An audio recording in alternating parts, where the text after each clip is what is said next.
Jonesy and Amanda. Jam Nation. Well, Donald Trump's court case starts today. Our next guest is not only in Miami, Florida, where Trump is facing charges, he's just stepped out of the courtroom where today's proceedings have wrapped up. US correspondent for 7 News, Tim Lester, hello. Hey, how you going? Hey, Tim, how's things? Hey, Tim. Yeah, going well over here. Donald Trump's just appeared for 48 minutes, didn't say a word, sat arms crossed, leaning back in his chair for most of it, looking, pretty angry, frankly, scowling and not looking very happy in the court at all. Then, like you flick a switch, he came out of the court in a convoy, his car mobbed.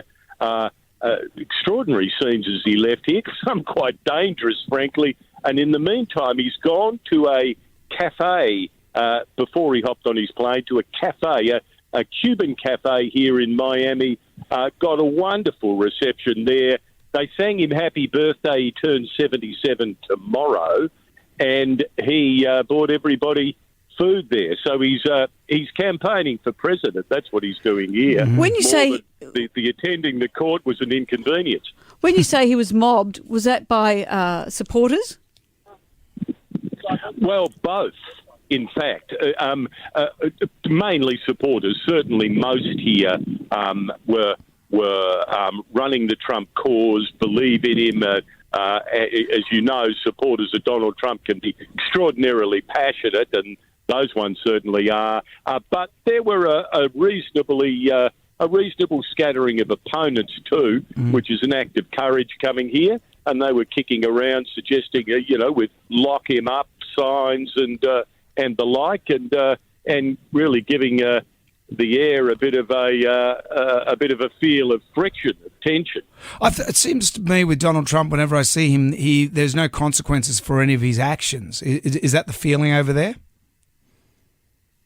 Well, it certainly, his history has been that. This is the greatest challenge to that yet. The indictment, as the document's called, that was lodged in the court last week, is a quite extraordinary document. It's online. You can read it. All 37 criminal charges for withholding and essentially hiding classified documents in his resort after he was president, documents he took home from the White House when he left, all are outlined in there. If you combine them, the maximum jail term he could get is 400 years. Well, I don't think he's going to get that.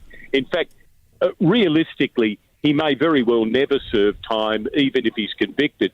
But you'd have to say right now, looking at that document, there's got to be a fairly high chance he's convicted at least some of those 37 charges. The fact that this case is being heard in Florida, where he has a big support base, and where even the judge apparently has favoured him in the past, does that mean that we're likely to see him get off? I don't think so. I doubt it could sway the case enough to do that. And I think that the system is likely to be fairly rigorous, the legal system he goes up against. But where Donald Trump is able to play this is in the I'm a victim. The Biden administration and Joe Biden are attacking me. This is all drummed up. It's a lie. It's a hoax. So he doesn't discuss the detail. He just draws that broader conclusion. His supporters applaud; they don't question it, and he's and so it's a political rallying cry for him.